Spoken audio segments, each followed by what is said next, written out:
بسم اللہ الرحمن الرحیم۔ ناظرین و سامعین، السلام علیکم ورحمۃ اللہ وبرکاتہ۔ حضرت انس بن مالک رضی اللہ تعالیٰ عنہ فرماتے ہیں، ہم لوگ حضور صلی اللہ علیہ وآلہ وسلم کے پاس بیٹھے ہوئے تھے کہ اتنے میں آپ صلی اللہ علیہ وآلہ وسلم نے فرمایا، ابھی تمہارے پاس ایک جنتی آدمی آئے گا۔ تو اتنے میں ایک انصاری آئے جن کی داڑھی سے وضو کے پانی کے قطرے گر رہے تھے اور انہوں نے بائیں ہاتھ میں جوتیاں لٹکا رکھی تھی۔ اگلے دن پھر حضور صلی اللہ علیہ وآلہ وسلم نے وہی بات فرمائی تو پھر وہی انصاری اسی طرح آئے جس طرح پہلی مرتبہ آئے تھے۔ تیسرے دن پھر حضور صلی اللہ علیہ وآلہ وسلم نے ویسے ہی بات فرمائی اور وہی انصاری اسی حال میں آئے۔ جب حضور صلی اللہ علیہ وآلہ وسلم مجلس سے اٹھے تو حضرت عبداللہ بن عمرو بن عاص رضی اللہ تعالیٰ عنہ اس انصاری کے پیچھے گئے اور ان سے کہا، میرا والد صاحب سے جھگڑا ہو گیا ہے، جس کی وجہ سے میں نے قسم کھا لی ہے کہ میں 3 دن تک ان کے پاس نہیں جاؤں گا۔ اگر آپ مناسب سمجھیں تو آپ مجھے اپنے ہاں 3 دن ٹھہرا لیں۔ انہوں نے کہا، ضرور۔ پھر حضرت عبداللہ بیان کرتے تھے کہ میں نے ان کے پاس 3 راتیں گزاری، لیکن میں نے ان کو رات میں زیادہ عبادت کرتے ہوئے نہ دیکھا۔ البتہ جب رات کو ان کی آنکھ کھل جاتی تو بستر پر اپنی کروٹ بدلتے اور تھوڑا سا اللہ کا ذکر کرتے اور اللہ اکبر کہتے اور نماز فجر کے لیے بستر سے اٹھتے۔ ہاں، جب بات کرتے تو خیر ہی کی بات کرتے۔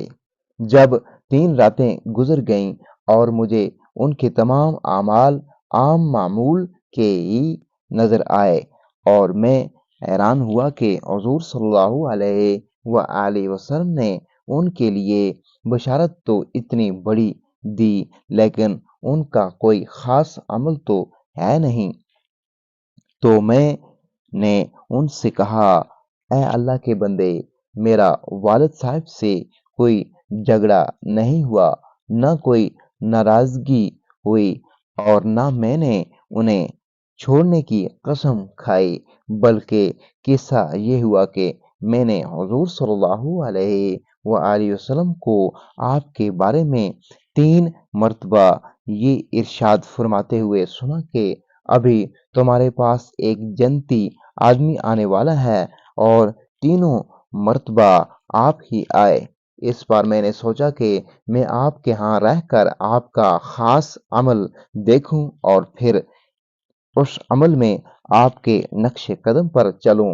میں نے آپ کو کوئی بڑا کام کرتے ہوئے تو دیکھا نہیں، تو اب آپ بتائیں کہ آپ کا وہ کون سا خاص عمل ہے جس کی وجہ سے آپ اس درجہ کو پہنچ گئے جو حضور صلی اللہ علیہ وآلہ وسلم نے بتایا۔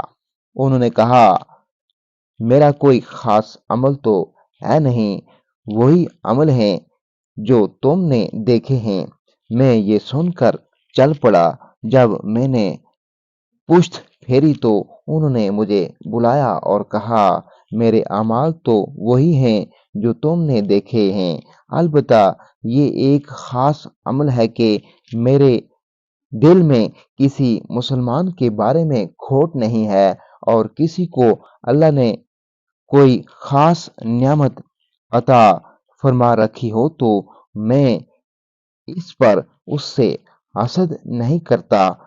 میں نے کہا، اسی چیز نے آپ کو اتنے بڑے درجے تک پہنچایا ہے۔ بزار کی روایت میں ان صحابی کا نام حضرت سعد رضی اللہ تعالیٰ عنہ بتایا ہے، اور روایت کے آخر میں یہ ہے کہ حضرت سعد رضی اللہ تعالیٰ عنہ نے حضرت عبداللہ سے کہا، اے میرے بھتیجے، میرے اعمال تو وہی ہیں جو تم نے دیکھے ہیں، البتہ ایک عمل یہ ہے کہ میں جب رات کو سوتا ہوں تو میرے دل میں کسی مسلمان کے بارے میں کینہ وغیرہ نہیں ہوتا یا اس جیسی بات۔ ارشاد فرمائی۔ نسائی، بہقی اور اصبہانی کی روایت میں یہ ہے کہ اس پر حضرت عبداللہ نے کہا، اسی چیز نے آپ کو اس بڑے درجے تک پہنچایا ہے اور یہ ہمارے بس میں نہیں ہے۔ ابن عساکر کی روایت میں یہ ہے کہ ان صاحب کا نام حضرت سعد بن ابی وقاص رضی اللہ تعالیٰ عنہ تھا، اور اس روایت کے آخر میں یہ ہے کہ حضرت سعد نے کہا، میرے عمل تو وہی ہیں جو تم نے دیکھے ہیں، البتہ ایک عمل یہ ہے کہ میرے دل میں کسی مسلمان کے لیے بڑا جذبہ نہیں اور نہ میں زبان سے برا بول نکالتا ہوں۔ حضرت عبداللہ رضی اللہ تعالیٰ عنہ نے کہا، اسی چیز نے آپ کو اس بڑے درجے تک پہنچایا ہے، یہ میرے بس میں تو ہے نہیں۔ حضرت زید بن اسلم رضی اللہ تعالیٰ عنہ فرماتے ہیں، کچھ لوگ حضرت ابو دجانہ رضی اللہ تعالیٰ عنہ کی خدمت میں آئے۔ وہ بیمار تھے لیکن ان کا چہرہ چمک رہا تھا، تو کسی نے پوچھا کہ آپ کا چہرہ کیوں چمک رہا ہے؟ انہوں نے فرمایا، مجھے اپنے اعمال میں سے دو عملوں پر سب سے زیادہ بھروسہ ہے۔ ایک تو یہ ہے کہ میں کوئی لا یعنی بات نہیں کرتا، دوسرا یہ کہ میرا دل تمام مسلمانوں سے بالکل صاف تھا۔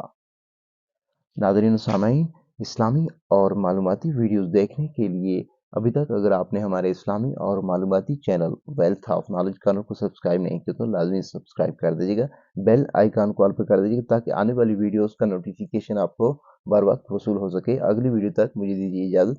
اللہ حافظ۔